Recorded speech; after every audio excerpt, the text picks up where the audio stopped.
Assalamualaikum warahmatullahi wabarakatuh. Selamat pagi anak-anak kelas 10 IPS Madrasah Alia Salafiyah Safiyah Broto. Pada pertemuan kali ini mata pelajaran geografi akan membahas tentang pendekatan geografi. Sebelum kita mulai pembahasan tentang mata pelajaran pendekatan geografi, mari kita berdoa terlebih dahulu dengan baca surat Fatihah. Al-Fatihah. Terima kasih, semoga dengan bacaan surat Al-Fatihah proses pembelajaran bisa berjalan dengan baik, lancar tanpa suatu halangan apapun. Anak-anakku sekalian, pada materi pendekatan geografi, tujuan pembelajarannya adalah supaya siswa dapat memahami pendekatan-pendekatan dalam ilmu geografi serta penerapannya dalam kehidupan sehari-hari. Untuk lebih jelasnya, marilah kita simak video berikut ini.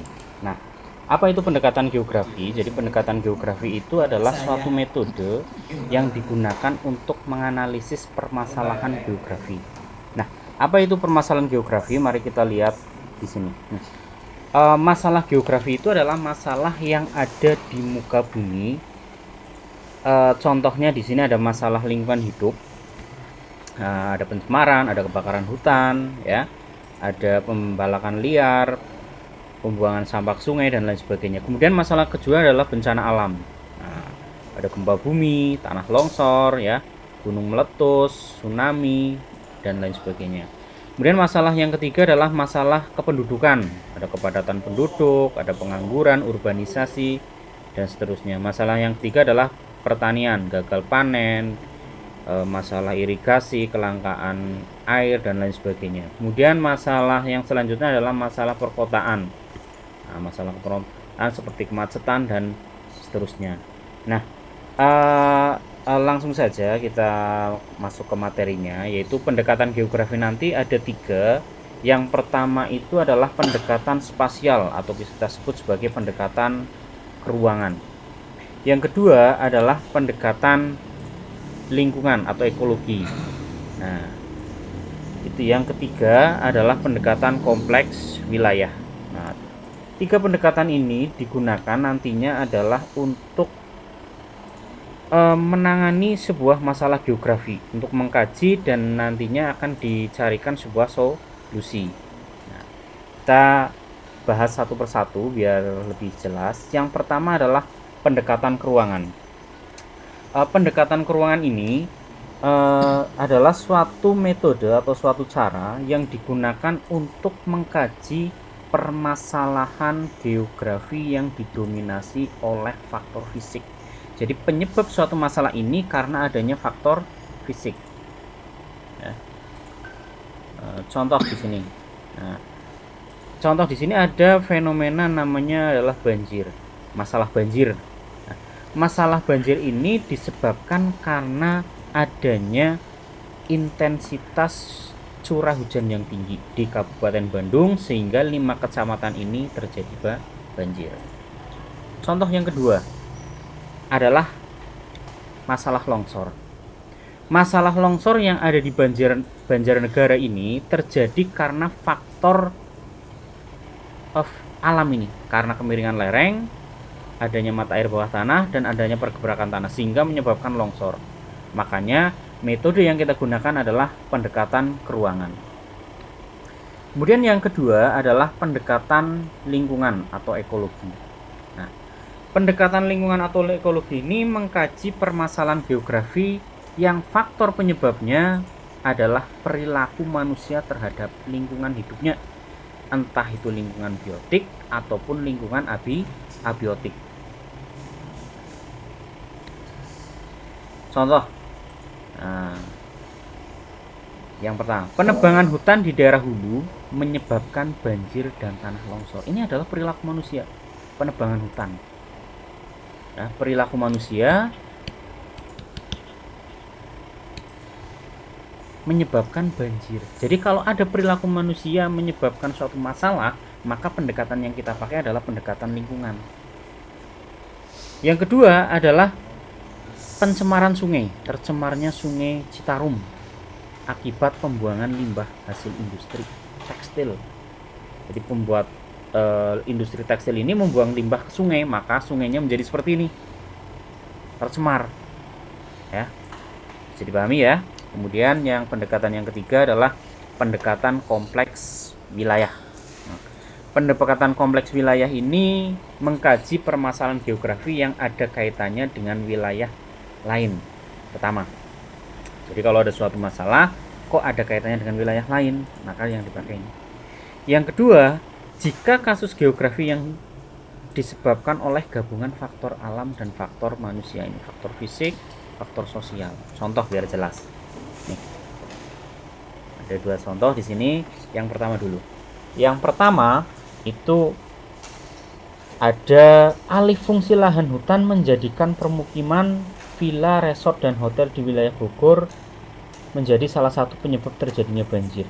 Jadi banjir di Jakarta salah satu penyebabnya adalah alih fungsi lahan yang ada di wilayah Bogor. Ini sesuai dengan kriteria pertama, yaitu jika ada suatu masalah keterkaitan antara satu wilayah dengan wilayah yang lainnya ini. Wilayah Bogor dengan wilayah Jakarta. Kemudian masalah yang kedua, banjir yang terjadi di Jakarta karena dipengaruhi intensitas curah hujan. Curah hujan ditambah dengan pembuangan sampah ke sungai. Ya. Jadi banjir yang kedua ini sesuai dengan kriteria dua ini. Ya. Adanya banjir di Jakarta karena curah hujan yang tinggi dan pembuangan sampah yang ke sungai. Jadi pahami ya, itu dipakai dengan pendekatan kompleks wilayah. Nah, untuk lebih jelasnya, mari kita perhatikan 3 kasus kebakaran hutan ini. Saya sengaja membuat 3 kasus ini ya yang sama. Tujuannya apa? Tujuannya supaya kita bisa membedakan ya. Kalau ada kasus seperti ini, pendekatan apa yang akan kita pakai? Yang pertama, ya. Pada musim kemarau ini, kebakaran hutan di Kalimantan semakin meluas. Api diduga berasal dari gesekan antar ranting pohon ditambah dengan hembusan angin, sehingga api cepat menjalar. Jadi masalahnya adalah kebakaran hutan, penyebab api ini adalah gesekan antar ranting ditambah hembusan angin. Jadi murni ini adalah kebakaran yang sifatnya alamiah, tidak ada sentuhan dari tangan manusia, maka pendekatan yang kita pakai adalah pendekatan ke ruangan atau spasial. Yang kedua, ya. Beberapa jadwal penerbangan di Singapura ditunda karena jarak pandang yang terbatas. Masalahnya apa? Masalahnya adalah penerbangan ditunda karena ada kabut asap ini. Nah, kabut asap ini dari mana? Dari kebakaran hutan yang ada di Riau. Riau itu Indonesia. Masalahnya ada di Singapura, sumbernya, penyebabnya itu kebakaran hutan yang ada di Indonesia. Ya. Maka pendekatan yang dipakai adalah pendekatan kompleks wilayah. Kenapa? Karena melibatkan 2 tempat ini, Singapura dan Riau. Jadi pahami ya. Terus yang ketiga, kebakaran hutan yang ketiga ini contohnya ini kan, beberapa hutan di Sumatera rusak terbakar dan banyak binatang-binatang yang dilindungi mati. Setelah diselidiki oleh pihak yang berwajib, penyebab dari kebakaran hutan adalah ulah perusahaan ini. Kebakaran hutan karena ulah perusahaan yang membuka lahan dengan cara dibakar. Praktis ini adalah sebuah masalah yang disebabkan oleh manusia. Kalau ini masalah yang disebabkan oleh ulah tangan manusia terhadap lingkungan, maka pendekatan yang kita pakai adalah pendekatan ekologi atau lingkungan. Jadi kalau kita sudah mengetahui masalahnya apa, penyebabnya apa, maka kita bisa menggunakan pendekatan apa. Nah, ini tujuannya supaya nanti kita bisa menentukan solusi yang tepat bagaimana. Untuk kasus kebakaran yang satu, ini solusinya adalah bagaimana caranya ketika musim kemarau jangan sampai terjadi kebakaran. Yang dibetulkan adalah ruangnya, alamnya di sini. Masalah yang kedua, Singapura ini harus bekerja sama dengan Indonesia untuk mengatasi ini. Tidak bisa Singapura bekerja sendirian. Untuk masalah yang ketiga, pemerintah itu penanganannya adalah bagaimana caranya untuk mencegah kebakaran hutan dengan cara melakukan pembinaan terhadap perusahaan-perusahaan atau masyarakat supaya tidak melakukan pembakaran. Jadi solusinya dari 3 kasus yang sama ini berbeda. Bisa dipahami ya. Nah, itu tentang materi Demikian tadi penjelasan tentang pendekatan geografi.